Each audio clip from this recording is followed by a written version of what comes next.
Your Comedy Minute Comedy Showcase.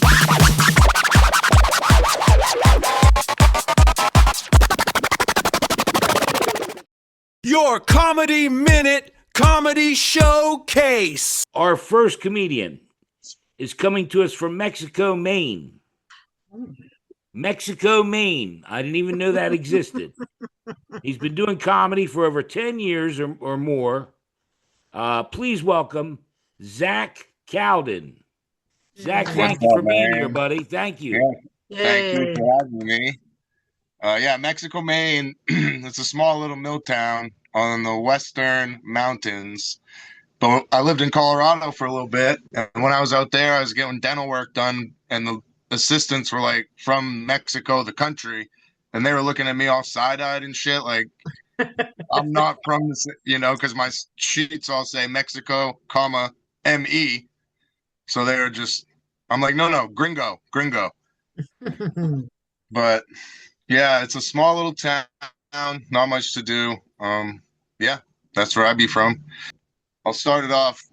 I don't like to get too political, but like I didn't even vote seriously until the last election. When I was younger, I used to just write in people. Like the first time I could vote in 2004, I wrote in Chris Benoit.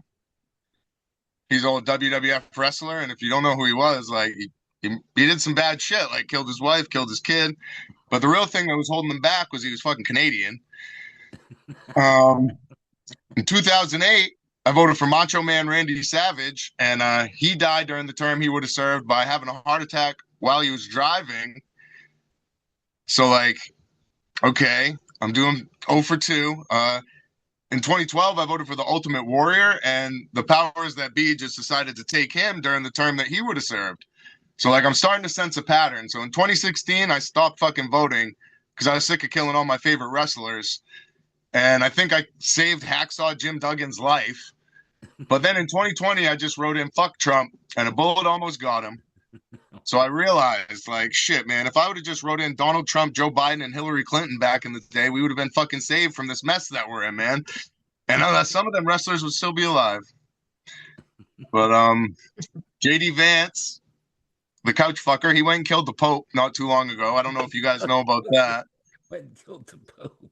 But J.D. Vance went and visited the Pope and then fucking had to sit down with him. And the next thing you know, the Pope turns up dead.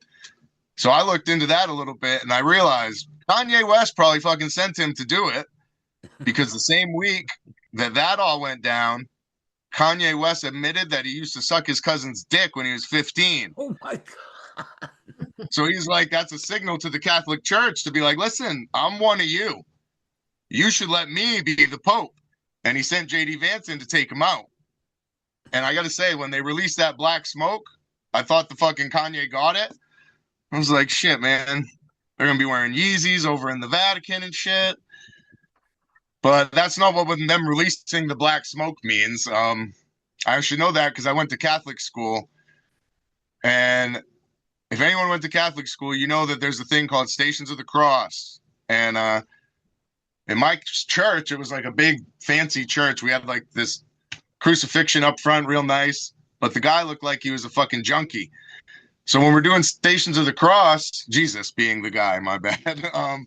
We're doing Stations of the Cross, and they're like, all right, kids, gather around. We're going to show you all the stations of how Jesus was killed. And I'm like, by the state? We're only like 7 or 8. And one of my buddies is like, machine guns. And another one of my buddies is like, no, it wasn't machine guns, you idiot. It was heroin. Look at the fucking guy on the cross. And like, I didn't last long in Catholic school, but all right, I'm gonna wrap it up. But I do a lot of driving because I'm from the Mexico, Maine, and most of the comedy around here is like an hour or 2 away. And I don't know if anyone's ever been through Easy Pass without having Easy Pass, but the first time I did that, it made me more paranoid than the 2 times I tried crack. And like, I drove through because I didn't have any money for a toll, so I just figured, I went for it. But I don't know what happens. As soon as I go through, I get a ping on my phone. I'm like, they fucking know. I don't know who they were, but I thought someone knew. So I was just like, shit, I'm going to get pulled over. I'm going to go to jail for going through the fucking Easy Pass. But I made it home. Nothing happened. So I asked the homies, like, what's up if you go through Easy Pass and you don't have Easy Pass? And they're like, don't worry about it. They'll just send you a bill. So I wait. And like a month goes by, I don't get a fucking bill. 2 months, no bill. So I look into it, and if your car ain't registered, they won't send you anything because they don't have anybody to send it to. So if you need to take a trip on the interstate, just wait till your fucking car is unregistered and send it, dude. Free Easy Pass all day. Free Easy There you go. Pass. Hell There yeah. you go. That was wonderful. I got to tell you, that was funny stuff. Our next guest, he's a comedian, a writer, a producer from Cumberland, Maryland. He's been on my show before, and it is great pleasure to welcome back Funnyman Green. Funnyman Green, nice to have you back. Oh, it's great to be back. Good to see you again. How are you? Oh, I'm doing pretty well. I have Okay. had little health scares, but you know what I mean. Yeah. It's like Okay. What do you got for me? oh, you want me to? They did tell you it's a comedy show, right? You're going to do some Oh yeah, comedy. yeah, You got. yeah, I mean, yeah, you're let's called do. Jesus Christ. You're called Funnyman Green. Let's Yeah, go. let's Live do up this. to your name, for shit's sake. Okay, let's do this. Okay, so um, like I explained, like I said earlier, I had a little health scare. I ended up with like Lyme disease, and it got detected later on. You know what I mean? Whatever like that, and also I ended up getting like um, you know what I mean? I was like paralyzed. You know what I mean? I got the shakes and everything. Like I tell people, you know what I mean? My hands and stuff and all do like the Harlem Shake. You know, it's like the Harlem Shake with no music. You know what I mean? Just keep on going and going and going and going. And I'm like, come on, can you quit? When you quit, it's like can't stop, won't stop. You know what I mean? Just keeps on going on. Matter of fact, I did a show in Baltimore. And I was performing, and it started acting up and everything. One of the guys in the front row and all, you know, he thought I was like waving and everything and all. You know what I mean? I'm just shaking on. He was just like after a while, just nigga, hi, hi, hi. And I was like, no. I had explained to him, you know what I mean, my health condition and stuff like that. No, but even though that, no, I'm not for sure how it is with you and everything. But oh my goodness, the dating pool is just crazy. Whatever. I tried online dating. Right. Online dating. You know what I mean? Did the, POF and everything. Let me tell you about a couple of my experiences. You know what I mean? You women are a trip because, you know what I mean? You sit there, you know how to do the angles and everything, you know what I mean? With the camera and all, you know what I mean? You got the pretty eyes, you know what I mean? The nice, sets of tits and everything like that and all. And I get this and everything and all. And I don't show everything. I was tricked, you know what I mean? I was, you know what I mean? Like I said, seen the eyes and the tits and everything like that and all. And I went and met with this chick and everything. This chick was like 4 times the size of the picture. You know what I mean? And I'm sitting there, telling my boys and all the story, and they all cracking up. It sounded like you got catfish. I said, no, I was blue whale. You know what I mean? Not only that, you know what I mean? I met a chick online. Oh my goodness. Now, this one here is going to really get you. Okay, so I met a chick online, and we talked about meeting up and everything. So I'm driving to her house. As I get to her house, she sends me a message. She was like, she wanted to role play. She wanted, me be the slave and her be the slave master wife and everything. And I'm sitting there, I'm just, I'm offended. I'm like, I can't believe she had the audacity to sit there and ask me something like that. No, when I got to her place, she looked better than the picture.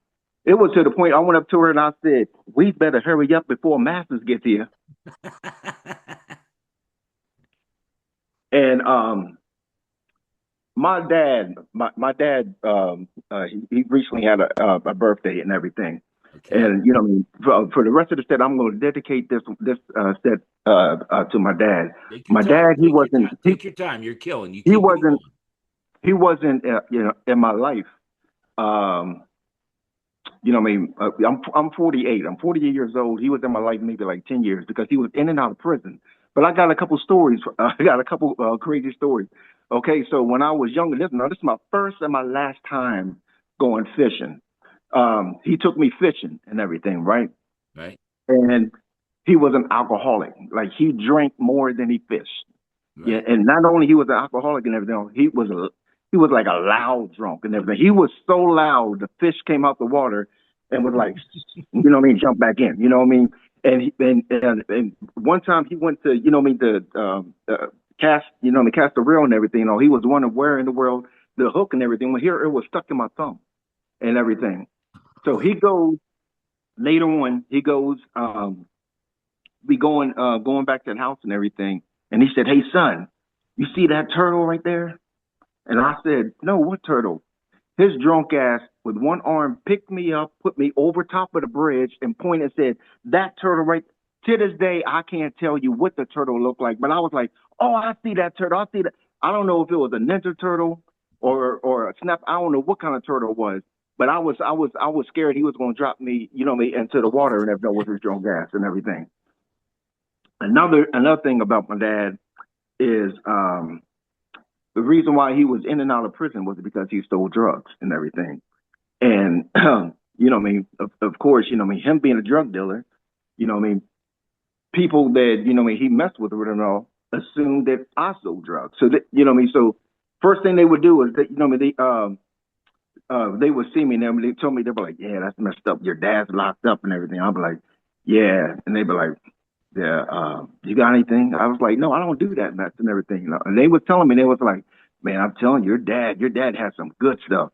Said, I remember one time I took a dollar bill and I put it in some of the stuff and stored it and everything. I opened up the dollar bill. George Washington on the front was gone.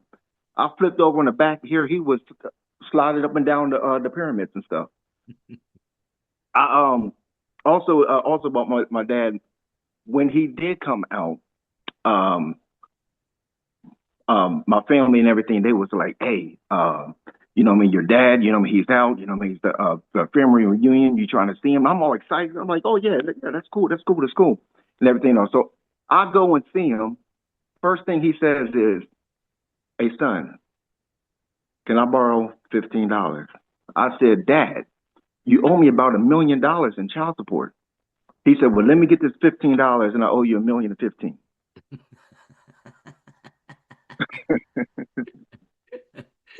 That's good. You want to do one more? Do one more. Okay. Do Okay. one more. Oh, all right. Okay. So listen here. You know, in part because of my, you know, my condition and everything, you know, I cannot stand cigarette smoke. You know what I mean? I can't actually. Cigarette smoke would actually like kill me and everything and all. So, I ended up dating this you know what I mean, this woman, whatever and all, who not only she chain smoked, but you know, she had grown kids that live with her, and they just everybody just chain smoke, chain smoke, chain smoke, chain smoke. I came over and I seen the baby on the floor, and I said, "This is not a good environment for this baby because all the cigarette smoke." So I grabbed the baby. I go into another room. I hear a click. Hear the baby had a cigarette in his mouth.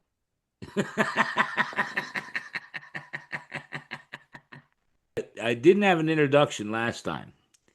And I basically said our comedian coming to us from New Jersey. I have no idea what she's going to do. And just like the first time, I'm going to say the same thing again. Everybody welcome Ikey. Ikey, how Hey, are you? I'm good. I'm doing really, really good. It's a Good. great Good to see day. you. Yeah. Very good to be back. Nice to have Very you. good. By popular demand, a lot of people have told me how much they like you.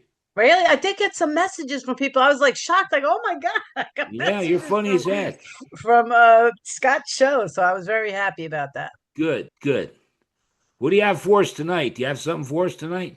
I do. Okay. Actually, I'm going to tell you, back in 1995 is when I started doing comedy. And I, tried to break in, and like I said, it's, I was telling you guys earlier, I feel comedy is like more like male oriented, right? More Right. male dominated. So even back then, 1995, you'd bring people to the show. You'd have to bring 5 people. Everybody got to buy 10 drinks. And, then you get 2 minutes on the stage. Yay! And this was at like New York Comedy Club, Stand Up New York, all these places in the city. So I would bring my people, and we would wait, and I'd be all thinking, oh, I'm going to get some time. My people are drinking. We did the minimums. We did everything. And guess what? Jim Norton, who was not as famous as he is now, this is when he was beginning. He'd come in and boom, they'd let Jim Norton on the stage and I'm bumped. And I love Jim Norton. So you know what I said? I said, you know what? I'm going to develop my own shows. I'm going to produce my own shows. This way I could be on them, right? Guaranteed. If I produced a show, I'm definitely performing, right? Fuck that. So Jim Norton winds up being my headliner way back in 1995. Him, Jim Florentine, Jammin' Jim is what was his name back then, and Steve Marshall. So I just found my jokes from 1995, Scott. So I'm gonna do them for you guys today. Here we go. Right? Here we go, kids. Right? Get a hold of something. I just want to start out by telling you I have been married for almost 40 years. September 27th, I am married for 40 years. Okay. Same man every friggin' day and every friggin' night. Now, I married a Puerto Rican guy, all right? And he was from Brooklyn, and I met him at work. And I can tell you that Puerto Ricans are the best providers. People don't think so, but let me tell you, when I want something and I don't have any money, my husband will just go out and steal it. He just goes out and robs it, okay? I don't go without for nothing. And then when we got married, we was two different ethnic groups. I'm Irish American mutt, and he's Puerto Rican. And so we had misconceptions. My husband thought that he was marrying into a rich white family. Right. Not quite. And I thought I was marrying a great Latin lover. We both got fooled in those assumptions. Now, my husband grew up in a really bad neighborhood called East New York, Bedford-Stuyvesant. And do you know that he used to send me to his mother's house? Okay, and I will tell you, you might not believe it, but I was a little hottie, long red hair. I had an ass like buns, like steel of buns, because I roller skated everywhere in the world. So anyway, he sends me to bring his mother's money on Friday after work. Here I am. Now, I'm telling you, Bedford-Stuyvesant was like bombed out, okay? Houses, lots all empty, and here I am coming off the A train with my little red hair, and I make it to my in-laws' house. So the neighborhood was bad. It had shootings, it had friggin' everything. But my husband still misses it. So every now and then, I let him mug me. I go ahead, beat me up, steal my money, honey. And I'll tell you, my husband's always putting stuff off, right? He's a typical husband. He don't like to do shit. And then he tells me, Eileen, you're an egg. You're an egg. You're an egg. And I'm like, fuck yeah, I'm an egg, because I have been nagging you for like 10 years to fucking do this. 10 years is a long time. Okay. So now I had something wrong with my car. And I keep saying, hey, C's, I feel like I'm going to break. My cousin's name is Cesar, right? So I'm like, C's, I go, the car's, it's like sputtering and shit when I'm on the highway. And that's dangerous to me. What happens if I have people coming to 70 miles an hour? I'm going to be freaking killed, right? He'll be rich with my life insurance, but I'll be freaking dead. So I said to him, you got to fix my car. Now, I'm telling you that if he thought that if I could convince him that there is a piece of pussy in the engine, he'd fucking leave. He wouldn't leave that engine alone. He'd be on that fucking thing, fixing that car every motherfucking day. Okay. So now people always asking me, because I've been married so long, you would think they say, oh, Eileen, do you speak Spanish? Because they know I'm married to a Puerto Rican. And I'm like, shit. I make love in Spanish. After the fourth or fifth round, I sound like Roberto Duran. No mas, no mas. All right, one more. Do one more. All right. So, and I also think that sex should be on the first date should be mandatory. You should not wait, because I should not have to listen to you telling me your boring ass fucking life story if you're not gonna be able to fuck the shit out of me. That's it. Wow. Wow. Hell yeah.